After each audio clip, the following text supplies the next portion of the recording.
I first heard it the night after Noah turned 3 months old. The baby monitor on my nightstand crackled awake at 2:19 a.m. No crying, no static, just a melody. A slow, soft lullaby, the kind that sounds half-whispered and older than anything still sung today. I sat bolt upright in bed, pulse hammering, because I knew that melody.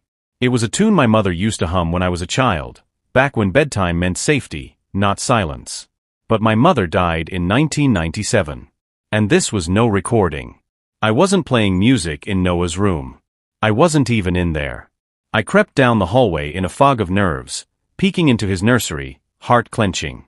Noah was sound asleep, one tiny fist curled beneath his chin, the baby monitor glowing faintly on the dresser like an eye that had just blinked. I watched him for a full minute, waiting for some sign that it was just a dream. But the air in the room felt heavy, warm, familiar in a wrong kind of way. Like walking into a house you haven't visited in years and realizing the furniture's in the exact same place, but everything smells different. I checked the closet. Under the crib. Nothing. When I turned off the monitor and carried it back to bed, the silence was heavier than the sound had been. Eli didn't wake. He never does, not since we brought Noah home. I thought maybe I'd imagined it. Sleep deprivation is cruel, and first-time motherhood is a marathon of confusion. But the next night, it played again. Louder. Clearer. A haunting hum that drifted in just after 2 a.m., right on cue. This time, I pressed record on my phone and held the mic to the speaker, determined to prove to myself that I wasn't going crazy. But when I played it back, all I got was silence, pure, empty static. I didn't wake Eli. I didn't want him to think I was losing it. But I knew my mother's voice. Even if it had been almost 30 years, even if time had buried her memory in soft dirt, I would know that tone anywhere. My mother never recorded lullabies, never wrote anything down. She died in a car accident on a rainy morning in August, while I was in 7th grade. There was no goodbye. Just a call, and a funeral, and a world that suddenly had fewer songs in it. I told myself maybe I was just hearing a pattern. Maybe the monitor was catching some weird frequency, a neighbor's baby music or an old radio broadcast.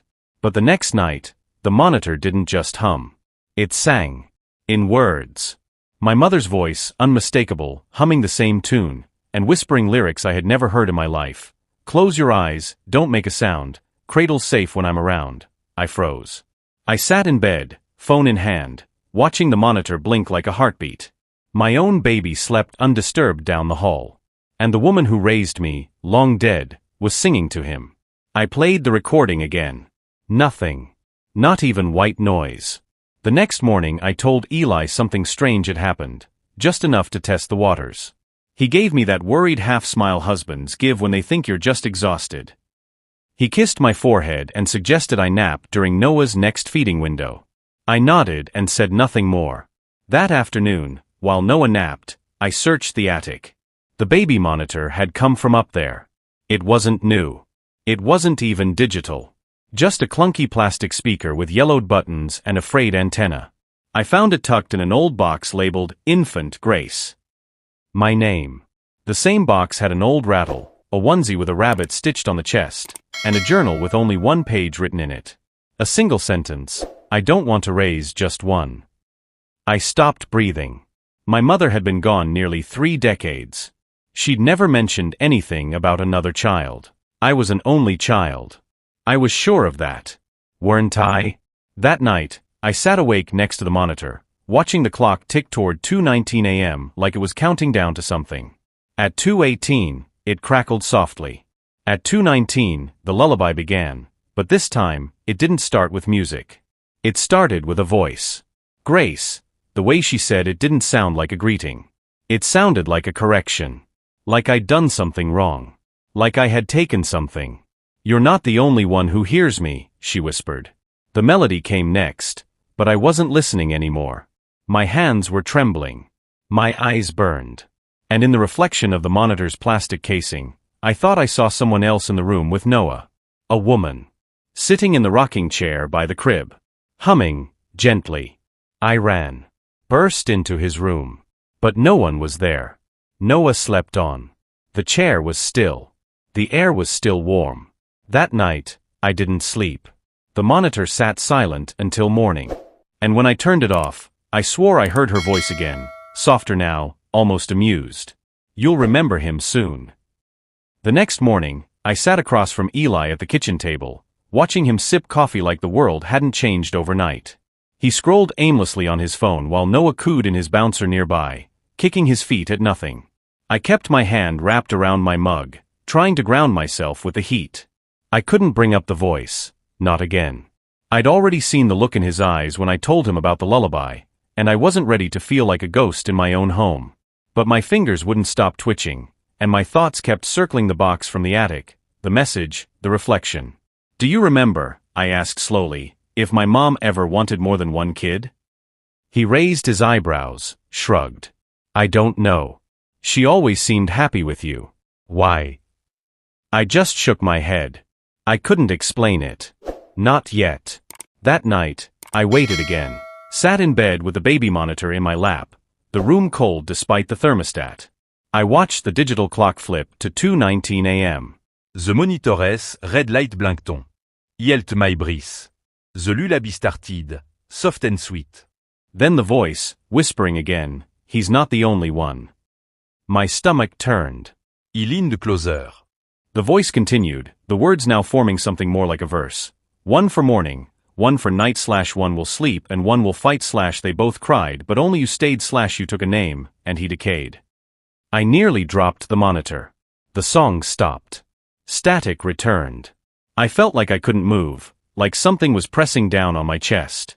My heart pounded. The rhyme didn't make sense, not entirely, but it hinted at something I didn't want to face, something old buried.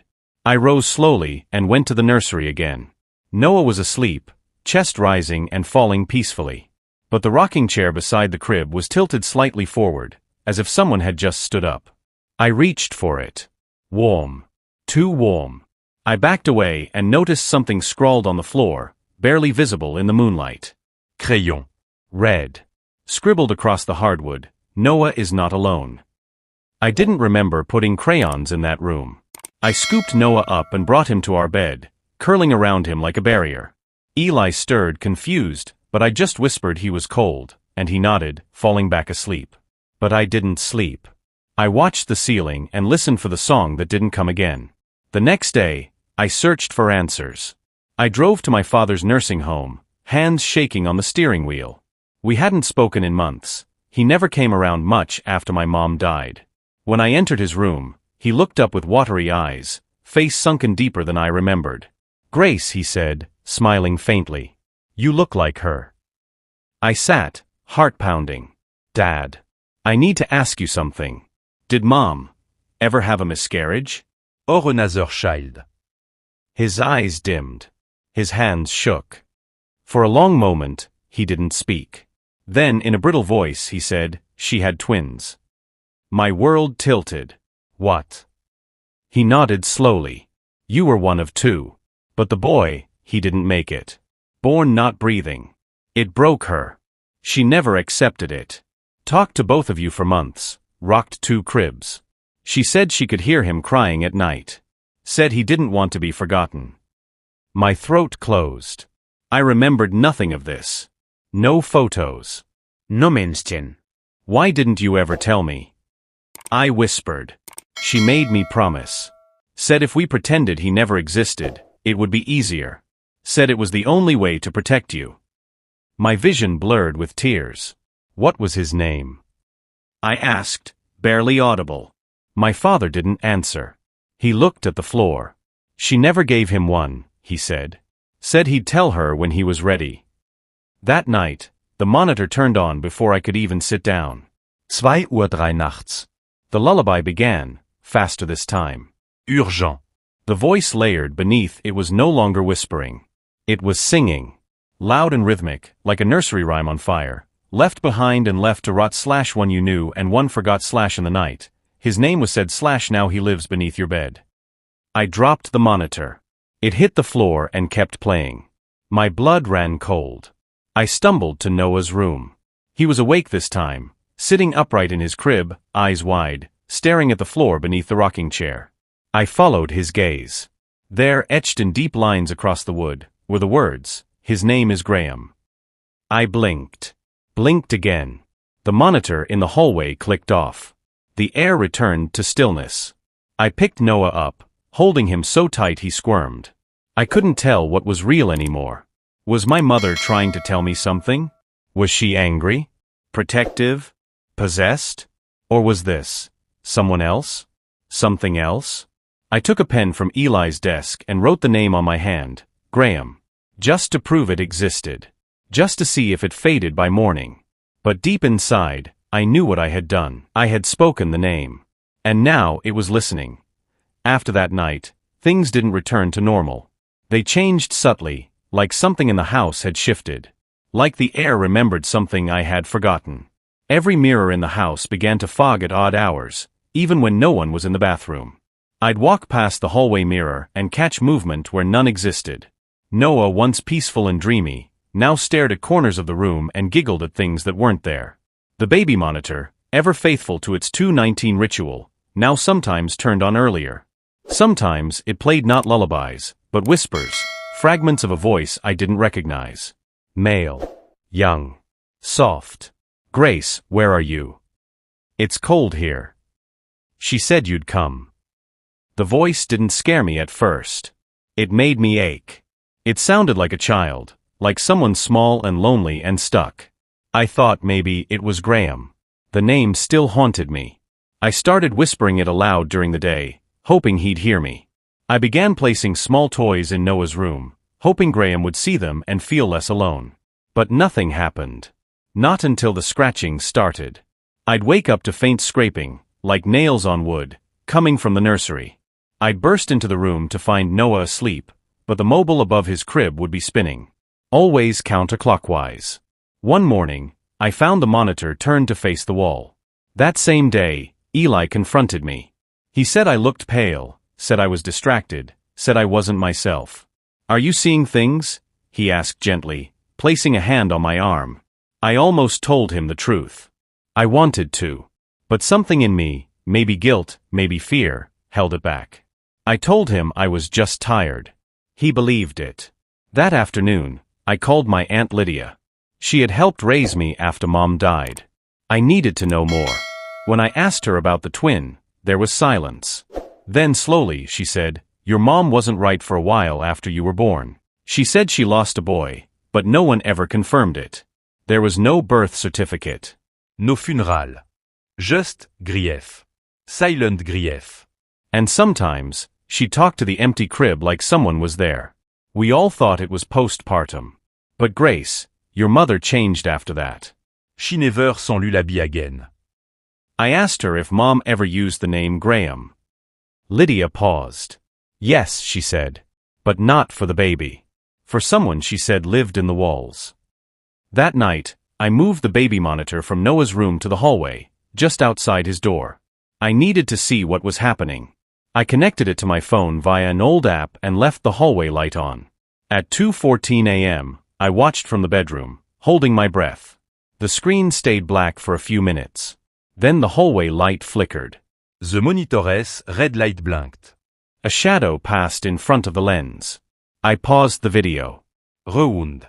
Frame by frame, there. A shape. Small. Childlike.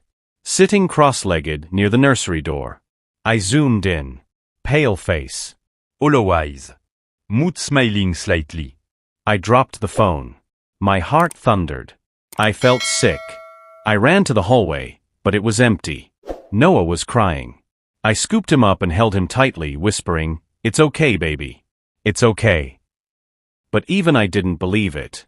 The next morning, the mirror in the hallway had fogged again, but this time, something had been written in the condensation. 3 words, "Why just him?" I stepped back, covering my mouth. I erased the message, heart pounding, and fled to the kitchen. That day, I didn't put Noah down once. I fed him, held him, rocked him until my arms ached. I started to believe something was happening, something real, something beyond postpartum stress or imagination. That night, I dug through my mother's old belongings again, searching for anything that could explain what was happening. Inside a sealed envelope, I found a photo I had never seen before. It was me, a baby, maybe a few weeks old, in a hospital bassinet. Next to me, another baby. Identical. Yelt the photo closer, Brice catching in my trois. On the back, in my mother's handwriting, Grace and G, the second name was smudged, unfinished. I brought it to the window, held it in sunlight. Nothing more appeared. I took a picture of it with my phone and tried using filters to enhance the ink. Still nothing. But the image wouldn't leave me. The second baby, identical to me, had a faint red mark under his right eye. Like a birthmark. I returned to the monitor. Replayed the hallway footage from the night before. The child's face was hard to see, grainy, but there under the right eye was a faint red blur. My leg gave out. I sat on the hallway floor, monitor in hand, shaking. That night, I dreamed of the nursery. In the dream, I stood in the doorway, watching two babies sleep side by side. One turned to me, smiled, and said, "She chose me first." I woke up gasping, drenched in sweat. My phone buzzed. It was a notification from the baby monitor app. Motion detected, 2h19 du matin. I opened the video. The nursery was dim. The crib was empty. But the rocking chair was moving. And in it sat a boy, maybe 7 years old, with dark eyes and a faint red mark under his eye. He was humming. My mother's Lullaby. Eat pause. And stared. Because just for a second, just before the video ended, the boy looked into the camera. And smiled. The same smile I had as a child. The day after I saw the boy in the rocking chair, I did something I never thought I'd do. I booked an appointment with a psychic medium. Not because I believed in ghosts. Not exactly. But because I didn't know where else to turn. I couldn't go back to the doctor and tell them I was hallucinating. I couldn't tell Eli, who had already started watching me the way people watch glass they expect to crack. So I met her, Carla, in a quiet candlelit office above a thrift store. She was nothing like I imagined. No glittery robes or crystal balls. Just a middle-aged woman in a cable-knit sweater with tired eyes and hands that shook when she reached for her tea. She didn't ask why I was there. She just said, "You're not sleeping. And something's trying to speak." That was enough. I told her everything, from the lullaby to the name carved on the floor. She asked if the spirit had a name, and when I said Graham, her expression didn't change, but she leaned forward, folded her hands, and said, "He's angry." I asked why. Her answer was immediate, because he was erased. I didn't want to cry, but I did. Right there in that warm little room that smelled like lavender and burnt coffee, I broke. "He was my twin," I said. "I didn't know." Carla nodded, then closed her eyes and whispered something I couldn't make out. After a few minutes, she opened them again. "He's here," she said. "But not just to be known. He's here for balance." That word sat wrong in my chest. What kind of balance? She didn't answer. She just said, "You need to give him something. Something real. Something sacred. Or he will take it himself." That night, I returned home and sat in Noah's room long after he fell asleep. He stared at the crib, the rocking chair, the baby monitor. He whispered into the air, "Graham, I'm sorry." I didn't know. I didn't forget you. I didn't even get the chance to remember. There was no response. No flicker. No voice. But when I stood up to leave, I felt a hand, cold and small, grab mine for just a second. The next few days were quiet. Noah started sleeping through the night again. The monitor stayed off. The scratching stopped. For a moment, I believed it was over. I even told Eli we should plan a small getaway, just the three of us. Something simple. A drive to the lake, maybe. He smiled. I smiled. It felt normal. Until I found the drawing. I was cleaning under Noah's crib when I found the paper, thick, almost like parchment. A child's drawing, but crude. Red crayon. 2 stick figure babies, one with a birthmark under the eye. The second figure had no face. Just a dark smudge. Below them, a woman with long black hair. My mother. I flipped the page over.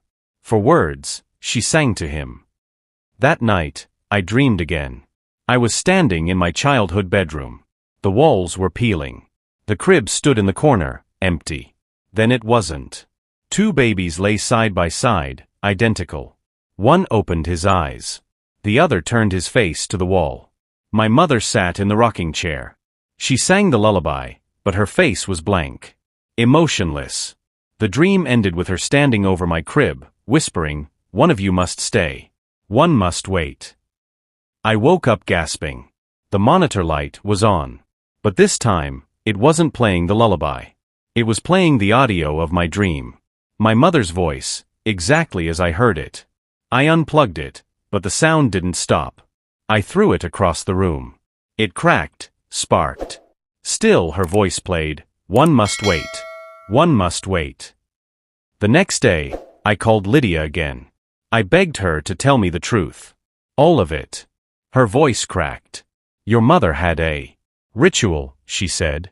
"When you were born, she believed she could keep one child here and one in the veil in between.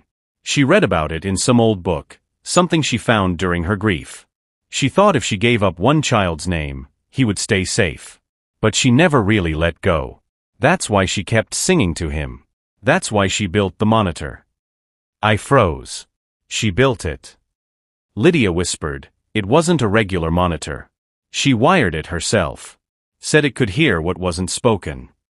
I ended the call. I sat for hours staring at the broken device on the floor.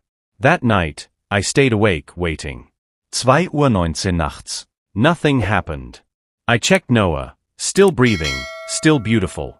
I finally collapsed into bed, but just before I drifted off, I heard the floor creak.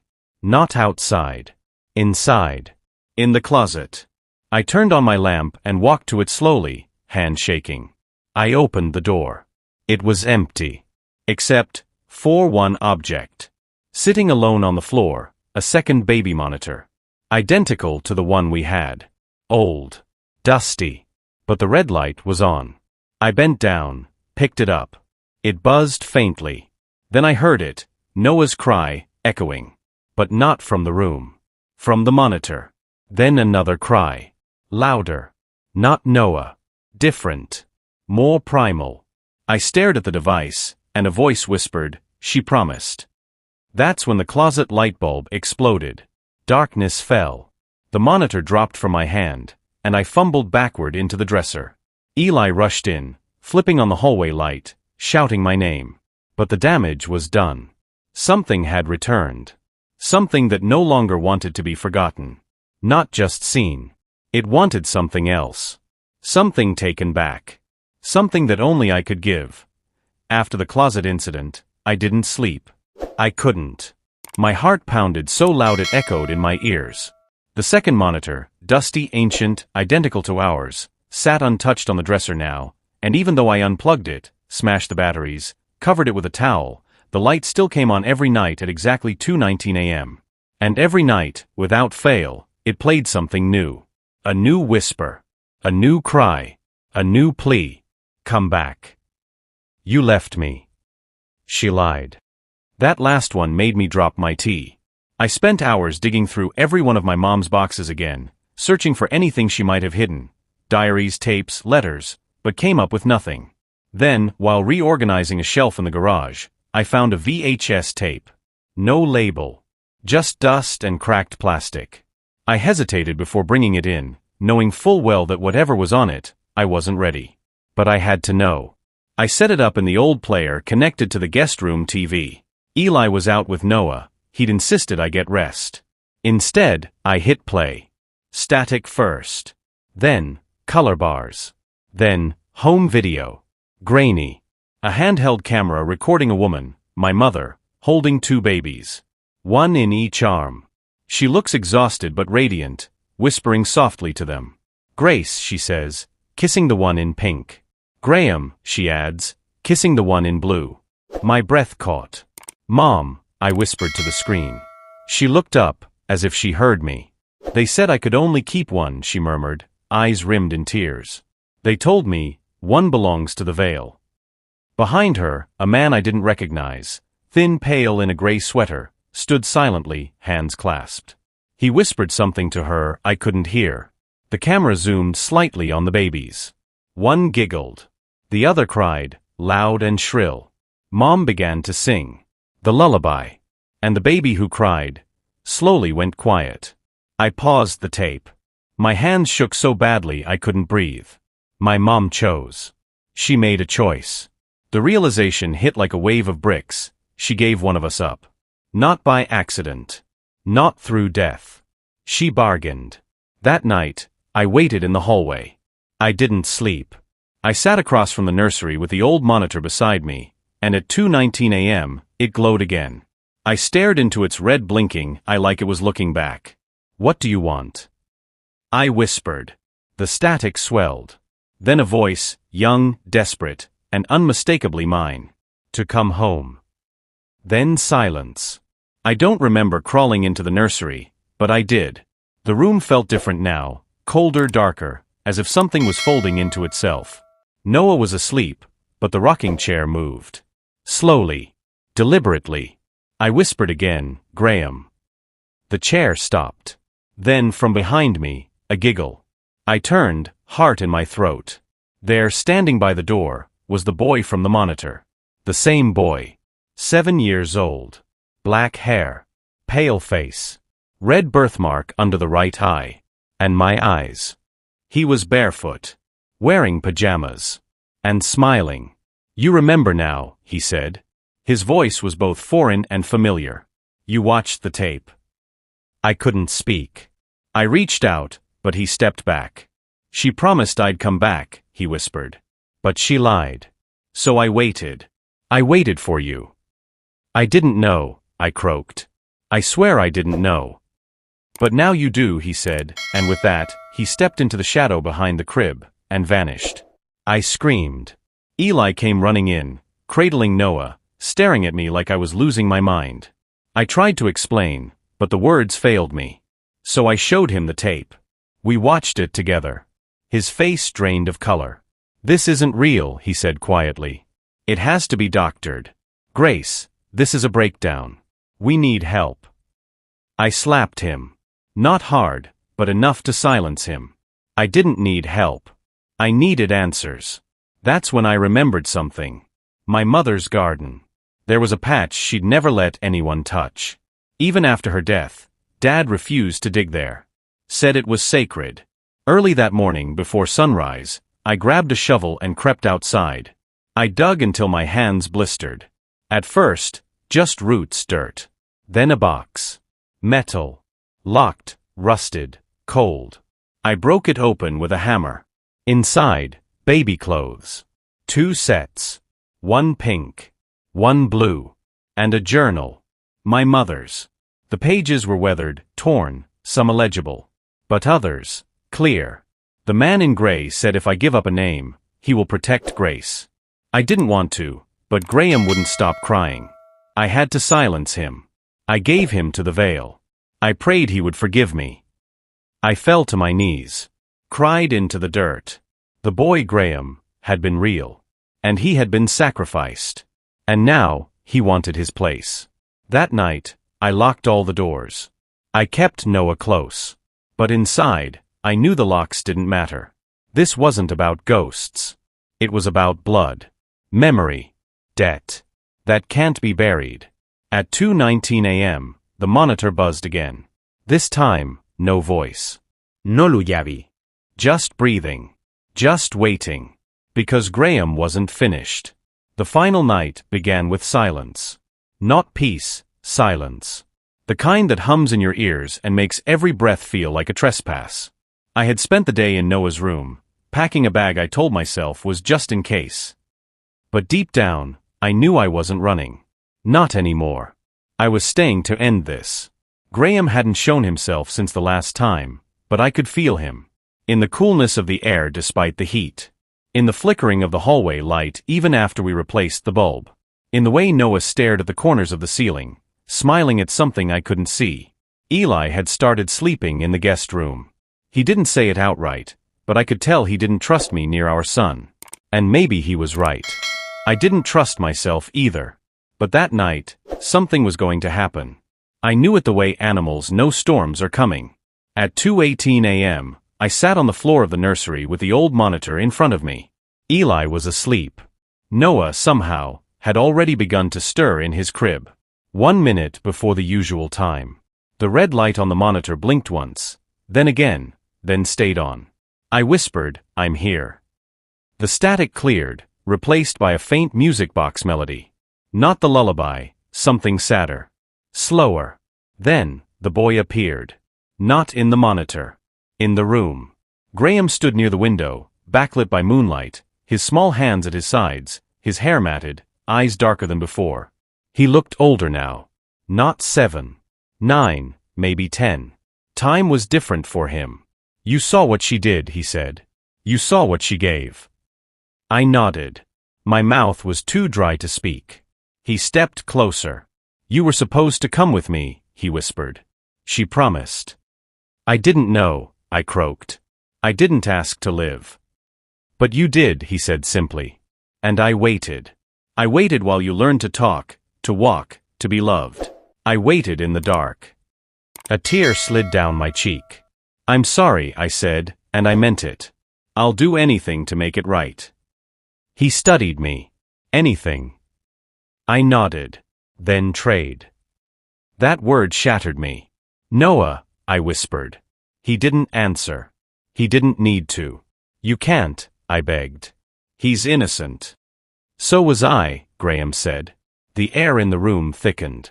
The mobile above the crib spun on its own. The light bulb began to flicker. Noah stirred again, crying now. Take me, I said. I'll go. Just leave him.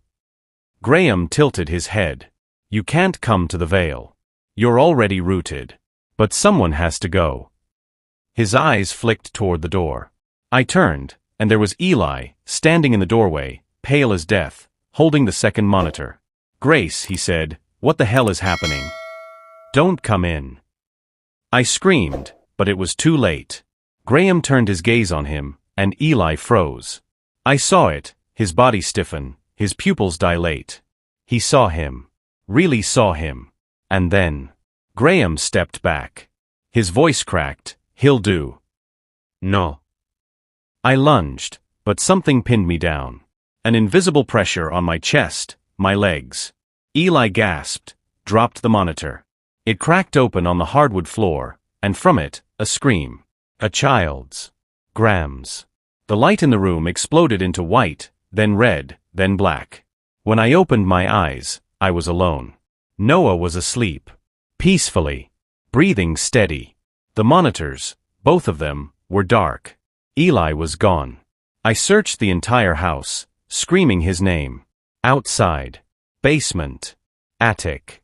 Nothing. The front door was wide open. His keys sat in the hallway. But his shoes were still in the closet.